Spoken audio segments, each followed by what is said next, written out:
Welcome today in front of me XIAOMI Redmi Note 8 Pro, and I'll show you how to tap face unlock on this device. So first you should go to the settings app and scroll down to the passwords and security section. Now just tap here to face unlock. Here enter your pattern if you get some. Here just read the description, and now just tap here to next. And now just set your face here and just tap here to done.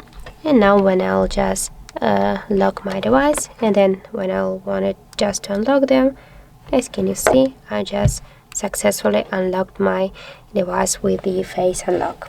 So that's how it looks. If you find this video helpful, remember to leave a like, comment and subscribe our channel.